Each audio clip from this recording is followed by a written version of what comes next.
வணக்கம், இது Tamil dialogue 2.0. Doctor Divakar BPT physiotherapist. அவர் சர்வீஸ்லாம் பண்ணுறேன் அப்படின்னு சொல்கிறாரு. இவருடைய வீடியோஸ், ரீக்ரியேஷன் வீடியோஸ்லாம் பார்த்தா இவர் நிஜமாவே டாக்டரா இல்லை டுபாகோரா இல்லை ட்ரீட் பண்ணப்பட வேண்டிய பேஷண்ட்டா அப்படிங்கிற டவுட்டு நிச்சயமாக எல்லாருக்குமே வரும். ஏன்னா அந்த அளவில் தான் இருக்குது எல்லா வீடியோவுமே. கஜினி படம் சூர்யாவுக்கு பெரிய பிரேக் கொடுத்த படம். அவர் கிளாஸாக மாஸாக இருப்பார். அதில் பல காட்சிகள் பார்த்தீங்கன்னா, படம் பார்த்து எத்தனை வருஷம் ஆனாலும் பல காட்சிகள் பார்த்தீங்கன்னா இன்னும் பசுமையாக எல்லாருக்குமே ஞாபகம் இருக்கும். அதில் ஒன் ஆஃப் த சீன் அப்படின்னு சொல்லணுன்னா அந்த வாட்டர் மெலான் சீனை சொல்லலாம். சஞ்சய் ராமசாமி இவர் தான் அப்படின்னு தெரியாமல் அசீன் சஞ்சய் ராமசாமி என்னுடைய லவ்வர் அப்படின்னு சொல்லிட்டு இவர் ஒரு ஜூனியர் ஆர்டிஸ்ட் அப்படின்னு நினச்சிக்கிட்டு அவர் கூட பழகிட்டு இருப்பாங்க. அப்படி ஒரு நாள் ரோட் சைடில் அந்த வாட்டர் மெலான் சாப்பிட்டுட்டு இருக்கும்போது இவர் கம்பெனியில் வேலை செய்கிற எம்ப்ளாயீஸ்லாம் பார்த்தீங்கன்னா காரில் இவரை பார்த்துட்டு ஷாக் ஆகி இவருக்கு விஷ் பண்ணுவாங்க. அவர் அசீனுக்கு தெரியாமையே கிளம்புங்க அப்படின்னு சொல்லிட்டு சிக்னல் கொடுப்பார். செம சீன், அது கிளாஸாக மாஸாக இருக்கும். அந்த சீனை தான் ரீக்ரியேட் பண்ணுறேன் அப்படிங்கிற பேரில் இந்த திவாகர் பார்த்தீங்கன்னா சித்திரவதை பண்ணிட்டு இருக்கா. அப்படி அந்த சீனை பார்க்குறவங்களையும் சேர்த்து தான். இவர் பேர் டாக்டர் திவாகர், இவருக்கு இன்னொரு பேர் இருக்கு வாட்டர் மெலான் ஸ்டார், இவருக்கு இன்னொரு பேர் இருக்கு நடிப்பு அரக்கன், இவருக்கு இன்னொரு பேர் இருக்கு மகா நடிகன். இதெல்லாம் மக்கள் கொடுத்த பட்டம் இல்லை, இவருக்கே கொடுத்துக்கிட்ட பட்டங்கள். ஸோ இந்த வாட்டர் மெலான் இருக்குல்ல, அந்த வாட்டர் மெலானை தான் போட்டு எல்லாரும் சம்பவம் பண்ணிட்டு இருக்கிறாங்க. முட்டுச்சந்தில் வச்சு பொலன்னு பொழந்துட்டு இருக்கிறாங்க. அப்படி அவர் என்ன பண்ணாரு, இவருடைய ரீக்ரியேஷன் லிஸ்ட்டில் இந்த வாட்டர் மெலான் சீன் மட்டும் இல்லை, 3 படத்தில் தனுஷுடைய பர்ஃபார்மன்ஸ் சீன் ஒன்று இருக்குல்ல, அது அப்புறம் சிவாஜி சாரையும் விட்டு வைக்கல. ஸோ இது எல்லாமே பார்த்தீங்கன்னா இவர் ரீக்ரியேட் பண்ணுறது, அதை தவிர வேறு எதுவும் பண்ணுறது இல்லை. இதை ரீக்ரியேட் லிஸ்ட்லேயும் வைக்க முடியாதுன்னு வச்சிங்களேன். நாடி நரம்பு ரத்தம் சதை அப்படின்னு சொல்லிட்டு நீங்கள் எதில் தேடி பார்த்தாலும் இந்த ப்ராப்பர்ட்டியில் நடிப்புங்கிறது சுத்தமாக தெரியவே தெரியாது. அந்த வாட்டர் மெலான் சீன்லேயே பார்த்தீங்கன்னா இவர் வாய் மட்டும்தான் அசையும். அதுதான் வடிவேலு காமெடி இருக்குல்ல, வாய் மட்டும்தான் வேலை செய்யுது அப்படின்னு சொல்லிட்டு அந்த மாதிரி தான், அதை தான் நடிப்புன்னு சொல்லிட்டு இவர் சுற்றிட்டு இருக்கிறாரு. இந்த மாதிரி கேரக்டர் ஒன்றும் இந்த உலகத்துக்கு புதுசு இல்லை, ஏற்கனவே நிறைய பார்த்துட்ருக்குறோம். பவர் ஸ்டாரு, ஜேபி முத்து, இந்த காத்து கருப்பு கலை. இப்போ இந்த லிஸ்ட்டில் தான் பார்த்தீங்கன்னா இந்த வாட்டர் மெலான் ஸ்டாரையும் வைக்கணும். ஒரு விஷயம் ரொம்ப கேவலமாக இருக்குது அப்படின்னா எல்லாருமே ஸ்ட்ரைட்டாக இது நல்லா இல்லை கேவலமாக இருக்குது அப்படின்லாம் சொல்ல மாட்டாங்க. வஞ்ச புகழ்ச்சியானி அப்படின்னுவோம்ல, அந்த மாதிரி சில பேர் நீ நடிகண்டா அப்படின்னு சொல்லிட்டு கலாச்சிட்டு போவாங்க. அது கூட தெரியாமல் சந்தான காமெடி இருக்குல்ல, ஐயோ இந்த சின்ன விஷயம் கூட தெரியலையே அப்படின்னு சொல்லிட்டு அப்படி தெரியாமல் கலாய்க்கிறது கூட தெரியாமல் ஒருத்தன் தெனாவெட்டா திமிரா சுற்றிட்டு இருந்தா எப்படி இருக்கும், அப்படி தான் இவர் சுற்றிட்டு இருக்கிறார். அப்படி இவர் வழக்கம் போல் இந்த மாதிரி ரீல்ஸ்லாம் பார்த்தீங்கன்னா பல பேரால் வச்சு செய்யப்பட்டதுனால அவருக்கு ஒரு வெளிச்சம் கிடைக்குது. அந்த ஒரு சின்ன வெளிச்சம் கிடைச்சா போதுமே. இங்கே தான் கார்ப்பரேட் யூடியூப் சேனல்ஸ் எல்லாம் இருக்குல்ல, உடனே அலேக்கா தூக்குடா செல்லத்தை அப்படின்னு சொல்லிட்டு தூக்கிட்டு வந்துடுவாங்க. இவங்க வெளிச்சத்தை கொடுக்க அவங்க மேலே இன்னும் அதிகமாக பார்த்தீங்கன்னா வெளிச்சம் விழும். அடுத்து பார்த்தீங்கன்னா சின்ன யூடியூப் சேனல்ஸ்லாம் இருக்குல்ல, இங்கே தான் மீடியா பசி, கண்டென்ட் பஞ்சம் இல்லை, அதனால் எல்லாருமே பார்த்தீங்கன்னா கொத்தி தூக்கிட்டு போவாங்க, கேட்டதையே கேட்பாங்க. இந்த ஆளும் பார்த்தீங்கன்னா அந்த ஆல்ரெடி சித்திரவதை பண்ண சீனையே பார்த்தீங்கன்னா தொடர்ந்து சித்திரவதை பண்ணிட்டு இருப்பா. அப்படி மக்களும் பார்த்தீங்கன்னா சிரிச்சுட்டு கடுப்பாய் திட்டிட்டு அதை கடந்து போவாங்க. இதோட இவங்களுடைய அட்ராசிட்டி நிற்குமா அப்படின்னா நிற்காது. இப்போ பெரிய சேனல்ஸ்லாம் வரும், பெரிய வாய்ப்புகள்லாம் வரும். இப்போ இவரே சொல்கிற அப்படியே ஆதித்யா சேனலில் பார்த்தீங்கன்னா 2 வருஷத்துக்கு அக்ரிமெண்ட் போட்டிருக்காங்களாம் இவரை ஆங்கராக பண்ண சொல்லி ஒரு ப்ரோக்ராமுக்கு. என்ன கொடுமை சார் இது. இது மட்டுமே இல்லை, இன்னும் சில படங்களில் நடிச்சிருக்கிறதா வேற இவர் சொல்கிறாரு. கொடுப்பாங்கல்ல, ஏற்கனவே பவர் ஸ்டார் கொடுத்துருக்குறாங்கல்ல, இன்னும் சில பேர் கொடுத்துருக்குறாங்கல்ல, ஜிபி முத்து மாதிரி ஆட்கள்லாம் கொடுத்துருக்காங்கல்ல. ஸோ அந்த வரிசையில் இவருக்கும் கொடுத்துருக்குறாங்க. அப்போ இன்னும் தலை ஏறிடும்ல. சில வருஷம் முன்னாடி பார்த்தீங்கன்னா நீயானால ஒரு ஷோ பண்ணியிருப்பாங்க, இந்த மாதிரி தற்கூரிகள்லாம் கூப்பிட்டு வச்சு.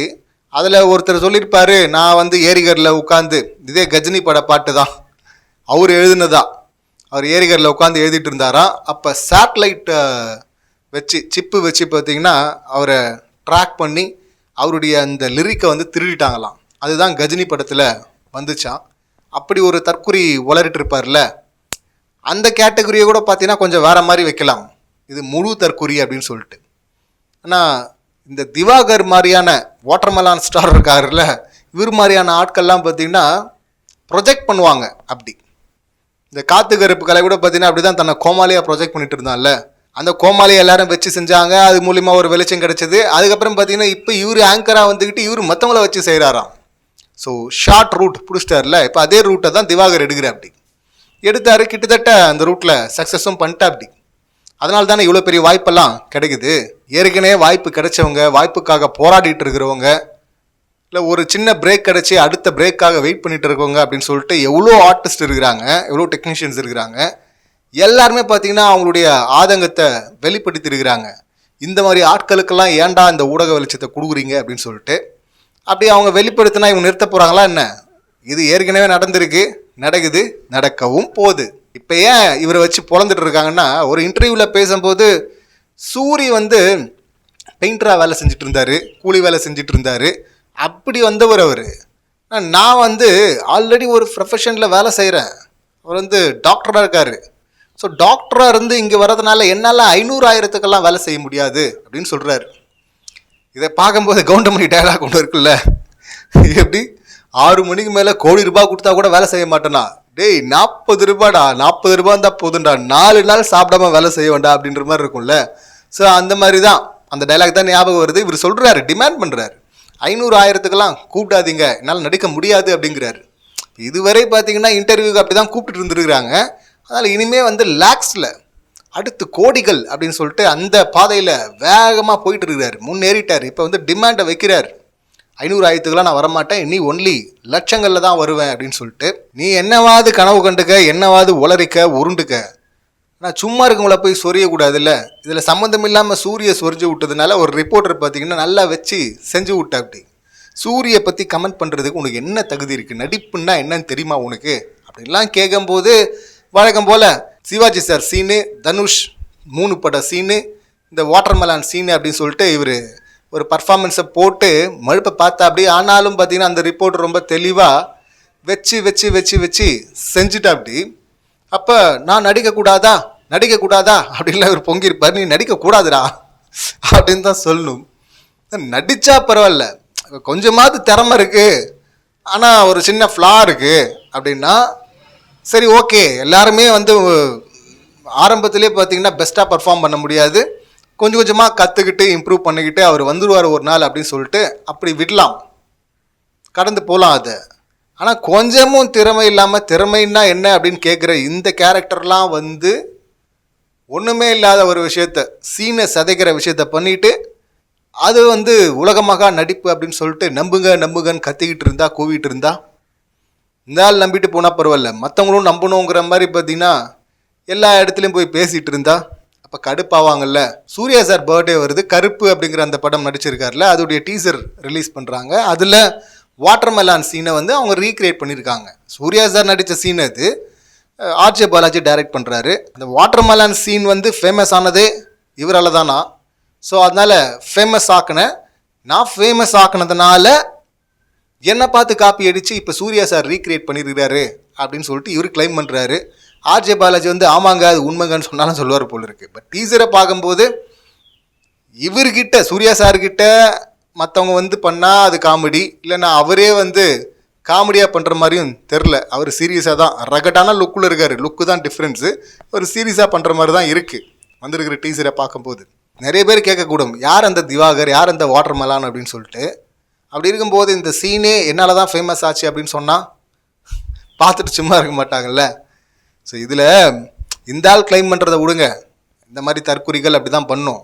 ஆனால் ஜெயா டிவி பார்த்தீங்கன்னா சூர்யா சாருடைய பர்த்டே அன்னைக்கு ஹேஷ்டேக் வேறு போட்டு டேக் பண்ணி ஒரிஜினல் ஓஜி யார், அதாவது ஓஜி கேங்ஸ்டர்னுவாங்கல்ல, ஓஜி யார் அப்படின்னு சொல்லிட்டு சூர்யா சார் வாட்டர் மெலனோட இருக்கிற அந்த ஸ்டில்லு ப்ளஸ் இந்த ஆள் வாட்டர் மெலனோட இருக்கிற அந்த ஸ்டில், 2 ஸ்டில்லையும் போட்டு ஒரிஜினல் ஓஜி யார் கமெண்ட் பண்ணுங்க அப்படின்னு சொல்லிட்டு போஸ்ட் போடுறாங்க. இதை பார்த்து பல பேர் கடுப்பானாங்க, திட்டினாங்க, கழுவி ஊற்றுனாங்க. இதுக்கு வந்து சாந்தனு பாக்கியராஜ் இருக்கார்ல, அவர் வந்து this is wrong, this is very wrong, please delete அப்படின்னு சொல்லிட்டு அவர் வந்து டைப் பண்ணுறாரு, போஸ்ட் போடுறாரு. அதை வந்து வெங்கட் பிரபு சார் வந்து ரீட்வீட் பண்ணுறாரு. இப்போ இதை பார்த்ததும் பார்த்தீங்கன்னா இவர் பொங்க ஆரம்பிச்சிட்டாரு. இந்த வாட்டர்மெலான், நான் வந்து சாதாரணமான ஆள், நான் வந்து நடிக்கக்கூடாதா, நான் ஸ்கூலில் நடிச்சிருக்கேன், காலேஜில் நடிச்சிருக்கேன், ஒன்று ஒரு டெம்ப்ளேட் மாதிரி ஆயிடுச்சு இல்லை, வர்றவன் எல்லாம் இதை சொல்கிறான், நடிக்க தெரிஞ்சாலும் இதை சொல்கிறான். உண்மையாகவே ஸ்கூலில் காலேஜில் பர்ஃபார்ம் பண்ணவங்கெல்லாம் வந்து இப்போ அதை சொல்லவும் முடியாது போல இருக்குது வெளியே. ஏன்னா அந்த மாதிரி தான் இதை ஒரு மோசமான டெம்ப்ளேட்டாக மாற்றி வச்சுருக்குங்க இந்த மாதிரியான தற்குறிகள். ஸோ இவர் வந்து நெப்போட்டிசம் அப்படின்னு சொல்லிட்டு இன்னொன்று சொல்கிறாரு. அதாவது நெப்போட்டிசம் அதோடைய ஆதிக்கம், ஒரு திறமையான ஒருத்தர் வளர்ந்து வராரு, அவருடைய வளர்ச்சியை வந்து இந்த நெப்போட்டிசம் அதோடைய ஆதிக்கம் வந்து தடுக்குது அப்படின்னா அதை எதிர்த்து கொடி பிடிக்கலாம், போராடலாம். அது நடக்குது, இல்லைன்னா சொல்ல முடியாது. ஆனால் திறமையே இல்லாத இந்த ஆள் வந்து நெப்போட்டிசம் கத்துறதெல்லாம் பார்க்கும்போது நெப்போட்டிசம் ஆதிக்கம் செலுத்துது இல்லை, அதுக்கும் இந்த ஆள் இப்போ பிரபலமாக இருக்கார்ல, இது ரெண்டுத்துக்கும் என்ன வித்தியாசம்? நெப்போட்டிசம் எந்த அளவுக்கு தப்போ அதே அளவு தப்பு இல்லை இந்த மாதிரியான ஆளுக்கு வந்து ஊடக வெளிச்சம் கிடைக்கிறதெல்லாம். அதை எடுத்துகிட்டு வேற இவர் வந்து கூவுறாரு. இதில் இவர் பேரை தான் வாட்டர்மெலான் மாற்றி வச்சுக்கிட்டாரு. அப்படின்னா சாந்தனுவை வந்து சாந்தோம் சார் அப்படின்னு சொல்லிட்டு, சாந்தனுன்னு தெரியலையா, சாந்தோம் அப்படின்னு சொல்லி சாந்தனுடைய பேரை வேற மாத்திர. அப்படி இதில் வெங்கட் பிரபு சார் எனக்கு வாய்ப்பு கொடுங்க, இல்லை என்ன வச்சு முழு படம் எடுங்க, சாந்தனு உங்களுக்கு பட வாய்ப்பே இல்லை, அதனால் சும்மா என்னை பற்றி இப்படியெல்லாம் பேசி பிரபலமாக பார்க்குறீங்க, அவருக்கு வாய்ப்பு இருக்குது இல்லைங்கிறதுலாம் வேற. இவர் சொன்னது அந்த சேனலை கண்டிச்சது கரெக்ட் இல்லை. இப்போ பிக் பாஸ் நம்ம ரிவ்யூ பண்ணுறோம், பிக் பாஸ்லேயும் இதை பண்ணாங்க. சீசன் 7 பார்த்தீங்கன்னா அங்கேயும் வந்து தற்குறித்தனமாக ஒரு கேரக்டர் பண்ணிட்டு இருந்து, சரவணன் அப்படிங்கிற கேரக்டர் அங்கே ஒன்றும் ஒழுங்காக பர்ஃபார்ம் பண்ணாது, கரெக்டாக எதுவும் பேசாது. ஆனால் நைட்டு எல்லோரும் தூங்கினதுக்கப்புறம் கேமராவை பார்த்து பார்த்தீங்கன்னா டைட்டில் வின்னர் சரவணன் அப்படின்னு சொல்லிட்டு அவர் சொல்லிப்பார் அவரேவை. ஸோ அவரை வந்து எல்லோரும் வெளியில் மிக்சர் அப்படின்னு சொல்லிட்டு கலாச்சிட்டு இருந்தோம். விஜய் டிவி என்ன பண்ணிட்டாங்க, ஒரு டைமில் மிக்சர் அப்படின்னு சொல்லிட்டு சரவணனை குறிக்கிற மாதிரி போஸ்ட் போட்டாங்க. இந்த சோஷியல் மீடியா ஹேண்டில் பண்ணுறவங்களாம் அந்த மாதிரி ஆட்களாக இருக்கிறாங்க, அஃபிஷியலாக ஹேண்டில் பண்ணுறவங்க. அந்த போஸ்ட் போட்டதும் பல பேர் போயிட்டு கண்டிச்சாங்க, அந்த போஸ்ட்டை டெலீட் பண்ண சொல்லி கண்டனம் தெரிவித்தாங்க. அதுக்கப்புறமா அந்த போஸ்ட்டை டெலீட் பண்ணாங்க. வெளியே இருக்கிறவங்க கழுவி ஊற்றலாம், அவர் வந்து சேனல் ப்ராடக்ட்டு, ஒரு ஷோ உள்ளே வந்துட்டா போதும், நீங்கள் எல்லா ஷோலையும் எடுத்துகிட்டு போய் நிப்பாட்ட போகிறீங்க. அப்படி இருக்கும்போது நீங்கள் அதை சொல்லாமா, நீங்கள் அப்படி பிராண்ட் பண்ணலாமா? அது தப்பு இல்லை. ஆடியன்ஸ் என்னவாது பிராண்ட் பண்ணிட்டோம், ரிவ்யூவர்ஸ் என்னவாது பிராண்ட் பண்ணிட்டோம், பட் சேனல் நீங்கள் பண்ணக்கூடாது இல்லை அப்படின்னு சொன்னதுக்கப்புறம் தான் அதை நீக்கினாங்க. இப்போ கிட்டத்தட்ட அந்த மாதிரியான ஒரு விஷயம் தானே இங்கே. ஒரு ஜெயா டிவி அப்படிங்கிற அந்த பெரிய சேனல், அதை நிர்வாகம் பண்ணுற இந்த சோஷியல் மீடியா ஹேண்டில் பண்ணுற ஒருத்தர் இந்த மாதிரி போஸ்ட் போடலாமா? இது தப்பு இல்லை. கொஞ்சம் கூட எத்திக்ஸே இல்லாமல் இதுக்கு நியாயமாக வந்து இவங்க 2 பேர் கண்டனம் தெரிவிக்கிறது இல்லை, நடிகர் சங்கம் கண்டனம் தெரிவிச்சிருக்கணும். நான் இது ரொம்ப ஒஸ்டானதில்லை. யாரோட இடத்துல போய் கம்பேர் பண்ணுறீங்க? இது வந்து தப்பு. அந்த போஸ்ட்டை டெலீட் பண்ண சொன்னாங்க, இந்த ஆளை கூட திட்டல. அதுக்கு பார்த்தீங்கன்னா இந்த ஆள் வந்து பொங்குறாரு, நெப்போட்டிசம் அப்படின்னு சொன்னோம்ல. நெப்போட்டிசம் எந்த அளவுக்கு தப்போ அதே அளவு தப்பு இந்த மாதிரியான ஆட்களுக்கு வாய்ப்பு கொடுக்குறது. முன்னேறத்துக்கு வெளிச்சத்துக்கு வர்றதுக்கு இதுதான் வழியா? அப்போ பண்ணுண்டான்னு சொல்லிட்டு திறமையானவங்கள்லாம் இதுக்குள்ளே வந்துட்டாங்கன்னா என்ன ஆகுறது? அது ரொம்ப மோசமான விளைவை ஏற்படுத்தும்ல. அவங்க ஆல்ரெடி பெரும் மன உளைச்சல் இருக்கிறாங்க இந்த மாதிரியான கேரக்டர்லாம் பார்த்து. சாந்தனவும் வெங்கட் பிரபுவும் பார்த்தீங்கன்னா இவருடைய வளர்ச்சியை தடுக்கிறாங்க, நெப்போட்டிசம் சொல்லிட்டு இவர் வீடியோ போடுறாரு. இப்போ கலாட்டாவில் வந்து இவரை கூப்பிட்றாங்க இன்டர்வியூக்கு. அங்கே வந்து இன்டர்வியூ பண்ணும்போது அவர் வந்து சொல்கிறாரு, நீங்கள் அதாவது இந்த கற்பனையிலே வாழ்வாங்கல்ல, நிஜத்துக்கும் கற்பனைக்கும் வித்தியாசம் தெரியாமல் அப்படின்னு சொல்லிட்டு அந்த ஆங்கர் கேட்டதும் பார்த்தீங்கன்னா இவருக்கு சட்டுன்னு முகம் மாறுது, கோவம் வந்துடுது. சப்ஜெக்டு எந்திரிச்சிச்சு, இன்டர்வியூவில் இருந்து எந்திரிச்சிட்டு நான் வரமாட்டேன், நான் முன்னாடியே சொன்னேன்ல இந்த மாதிரிலாம் கேட்கக்கூடாதுன்னு சொல்லிட்டு இவர் சொல்கிறார். இன்டர்வியூக்கு முன்னாடியே சொல்லியிருப்பார் போல இது சில விஷயம், அதை மீறிட்டார் ஆங்கர் அப்படின்னு சொல்லிட்டு இவர் போக, ஆங்கர் பின்னாடியே போயிட்டு மைக்கை கழட்டி கொடுத்துட்டு போ அப்படின்னு சொல்லிட்டு அவர் பங்கு கலாய்கிறாரு.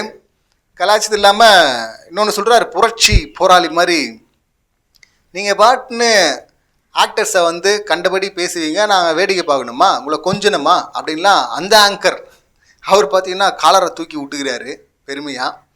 அதை பார்க்கும்போது மறுபடியும் வடிவேல் காமெடி தான் ஞாபகம் வருது. அங்கே அடிக்க வேண்டிய இடத்துலலாம் சும்மா இருந்துட்டு இங்கே நாளைக்கு சாவ போகிற ஆயாவை வந்து அடிக்கிறேன்ற அப்படின்னு சொல்லிட்டு ஒருத்தர் அடிப்பார்ல, அந்த மாதிரி தான் இங்கே இப்போ திவாகரை ட்ரீட் பண்ணுற மாதிரி பார்த்தீங்கன்னா இந்த ஆங்கரால் பைல்வான் இருக்கார்ல அவரை ட்ரீட் பண்ண முடியுமா? இல்லை வனிதாக்கா அவங்கள ட்ரீட் பண்ண முடியுமா? முடியாதுல்ல. அங்கே கேட்க முடியுமா? அங்கே வந்து அவங்க இந்த கேள்வியெல்லாம் கேட்காதுன்னா வாயை பொத்திக்கிட்டு அமைதியாக இருக்கிறீங்களே. இப்போ இந்த ஆங்கரே பார்த்தீங்கன்னா ஒரு டிஸ்ட்ரிபியூட்டர் ஒருத்தர், இந்த திருப்பூர்காரரு, அவர் வந்து ரஞ்சித் டைரக்டர் இருக்கார்ல, மாரி செல்வராஜ் டைரக்டர், இவங்க 2 பேருக்கு எதிராக பேசுகிறாரு. பிற்படுத்தப்பட்டவங்கன்னு சொல்கிறாங்க, ஆனால் காஸ்ட்லி கார்லேருந்து வந்து இறங்குறாங்க அப்படின்னு சொல்லிட்டு. முதல்ல ஒடுக்கப்பட்டவங்க, பிற்படுத்தப்பட்டவங்க, இந்த வித்தியாசமே தெரில. சரி, பேசுகிறவர் அவருக்கு தெரிஞ்சிருக்க வேண்டிய அவசியம் இல்லை. அவர் தற்குறித்தனமாக பேசட்டும், என்னவாது உளரட்டும். எல்லாமே இங்கே பணம் தான் முடிவு பண்ணுது. பணம் வந்துருச்சுன்னா இதெல்லாம் ஒன்றுமே இல்லைங்கிறாரு. அதுவே பொலிட்டிக்கலி தப்பு இல்லை. பணம் தான் அப்படின்னா இங்கே எக்கனாமிக் பேஸ்டு ரிசர்வேஷன் தானே வச்சுருப்பாங்க. எதுக்கு சோஷியல் ஜஸ்டிஸ் ரிசர்வேஷன் இங்கே தேவைப்படுது? அதுக்காக எவ்வளோ போராடி எடுத்துகிட்டு வந்திருக்கிறாங்க. அந்த அரசியலும் இல்லை, புரிதலும் இல்லை, தெளிவும் இல்லை. அது பேசுகிறவருக்கு இல்லை, பரவாயில்ல. பட் ஆங்கராக இருக்கிறவங்களுக்கு அந்த புரிதல் இருக்கணும்ல. அங்கே எதுவுமே பேசாமல் மண்டையை ஆடிட்டு இருந்து பார்த்தீங்கன்னா இதே ஆங்கர் தான். இப்போ திவாகரை அடிச்சுட்டு இந்த வாட்டர் மேலான குத்திட்டு காலரை தூக்கி விட்டுக்கிறாருல, புரட்சி போராளி மாதிரி. அதை ஏன் அங்கே பண்ணல? பண்ண வேண்டிய இடத்துலலாம் பண்ணல, அங்கேயும் பண்ணியிருக்கணும்ல. இப்போ திவாகர் பார்த்தீங்கன்னா உடனே லைவ் வீடியோ போடுறோம் பாருங்க, அடிக்கிற மாதிரி வர்றாங்க, மிரட்டுறாங்க அப்படின்லாம் சொல்லிட்டு அதையும் அவர் கண்டென்ட் ஆகுற. அப்படி இந்த வாட்டர் மெலான் திவாகரை போட்டு புழக வேண்டியதுதான் முட்டுச்சந்தில். அதுக்காக வந்து அந்த ஆங்கர் சூப்பர் அப்படின்னு சொல்லிட்டு அவரை கொண்டாட வேண்டிய எந்த அவசியமும் இல்லை.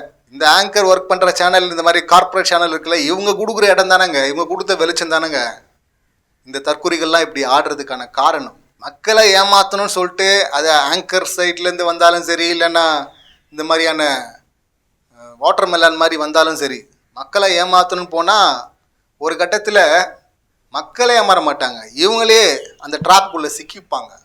அப்படி தான் இப்போ வாய்ப்பெல்லாம் வருது, பணமும் வருதுன்னு பார்த்தீங்கன்னா இந்த வாட்டர் மெலானுக்கு தலைகணம் ஏறிடுச்சு. இதே ஆரம்பத்தில் பார்த்தீங்கன்னா எவ்வளோ வச்சு செஞ்சாலும், கழுவி ஊற்றினாலும், காரி துப்புனா தொடச்சிப்பேன் அப்படின்னு சொல்லிட்டு தொடச்சி போட்டு பேசிகிட்டு இருந்த ஆள் தான். ஆனால் இப்போ பேச முடியாதுல்ல அந்த மாதிரி. இப்போ கண்டிஷன்லாம் போகிறாருல, இதெல்லாம் கேட்காதீங்க அப்படின்னு சொல்லிட்டு வளர்ந்துட்டாராமா இவர். இந்த வாட்டர் மெலான் பார்த்தீங்கன்னா இதோட நிப்பாட்டலைங்க. அவர் விஜய் சார், அஜித் சாரை வந்து அங்கிள்ஸ் அப்படின்வார். அந்த பக்கம் கமல் சாரை வந்து அந்த காலத்து ஆர்டிஸ்ட்டு, அந்த காலத்து ஆக்டர் அப்படின்வார். ரஜினி சாரை எதுவும் சொல்ல மாட்டார், சொன்னால் இன்னும் அதிகமாக அடி விடும், செருப்படி விடும் அப்படின்னு சொல்லிட்டு. அங்கே என்ன ட்ரோல் பண்ணுறாங்கல்ல, அதே போல தான்மா ரஜினி சாரே நிறைய பண்ணியிருக்கிறாங்கம்மா. ரஜினி சாரோட எடுத்துகிட்டு போய் தன்னை கம்பேர் பண்ணிக்கிறார். அவர் சூப்பர் ஸ்டார், இவர் வாட்டர் மெலான் ஸ்டார் இல்லை, ரெண்டுத்துலேயும் ஸ்டார் இருக்குல்ல, அதனால 2 பேரும் சமம் அப்படின்னு சொல்லிட்டு அவராக நினச்சிக்கிட்டாரு.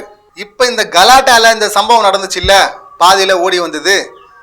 இப்போ ஓடி வந்ததுக்கப்புறம் ஒரு வீடியோ போடுறாரு. அந்த வீடியோவில் பார்த்தீங்கன்னா அந்த ஆங்கருக்கு வந்து கை கால் விளங்காமல் போயிடும், பக்கவாதம் வந்துடும் அப்படின்னு சொல்லிட்டு சாபெல்லாம் விட்டுட்டு இருக்கிற. அப்படி என்ன சாபெல்லாம் விட்டுட்டு இருக்கிற, நீ நிஜமாவே டாக்டர் தானா அப்படிங்கிற டவுட் வரும்ல.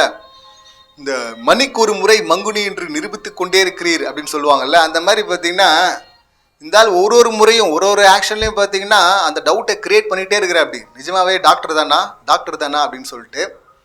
இங்கே இவர் சொல்கிற அப்படி கலைத்தாய் வந்து வாட்டர் மெலான் வடிவில் வந்து வாய்ப்பு கொடுத்துருக்குறாங்களாம் கலையை வளர்க்கறதுக்காக. இவர் வளர்க்க போகிறாரு கலையை. ஸோ கலைத்தாய் கொடுத்துருக்குறாங்க, அந்த வாய்ப்பை வளர்க்குறேன் அப்படிங்கிறாரு. சினிமா ரசிகர்கள் இல்லை சோஷியல் மீடியாவில் இயங்குகிற பொதுமக்கள் இவங்க கூட பார்த்திங்கன்னா இந்த கொடுமையெல்லாம் பார்த்துக்கிட்டு அனுபவிச்சுட்டு போட்டோம். பேஷண்ட்டாக போகிறாங்கல்ல பாதிக்கப்பட்டு, அவங்க பாதிக்கப்படக்கூடாதுல்ல மேலும். அப்படின்னா இவர் அந்த சர்வீஸை பண்ணக்கூடாதுல்ல.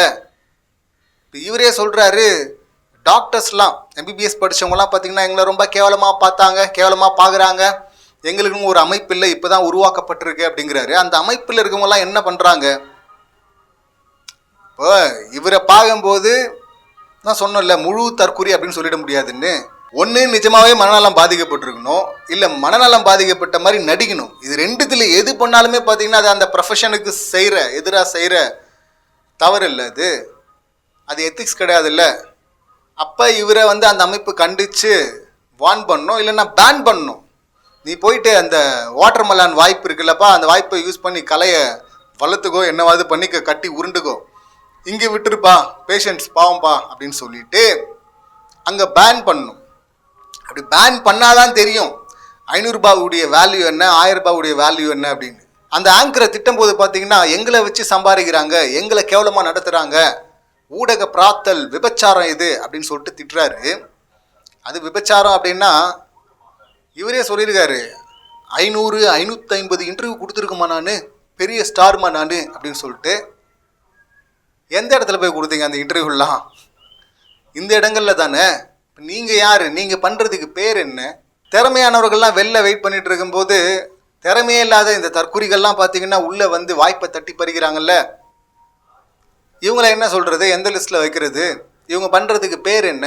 இந்த வாட்டர்மெலன் பார்த்தீங்கன்னா கழுவி ஊற்றப்பட வேண்டிய ஒரு கேரக்டர் தான். இவர் அடித்ததுனால அந்த ஆங்கர் ஒன்றும் கொண்டாடப்பட வேண்டிய ஆள்லாம் கிடையாது. அவருக்கும் இவருக்கும் பெரிய வித்தியாசமும் கிடையாது. அந்த பிபிடி யூனியன்லேருந்து இவரை பேன் பண்ணுறாங்களா, பேஷண்ட்ஸை இவர்கிட்ட இருந்து காப்பாற்றுறாங்களா, இல்லை இந்த வாட்டர்மெலன் திரும்ப இதே தற்குறித்தனத்தை தொடர்ந்து பண்ணிகிட்டே இருக்க போகிறாரா அப்படின்னு சொல்லிட்டு வெயிட் பண்ணி பார்க்கலாம். இந்த சம்பவங்களை நீங்கள் எப்படி பார்க்குறீங்க, உங்கள் கருத்துக்கள் என்ன அப்படிங்கிறத கமெண்ட் பண்ணுங்கள். மீண்டும் அடுத்த வீடியோவில் சந்திக்கலாம். நன்றி, வணக்கம்.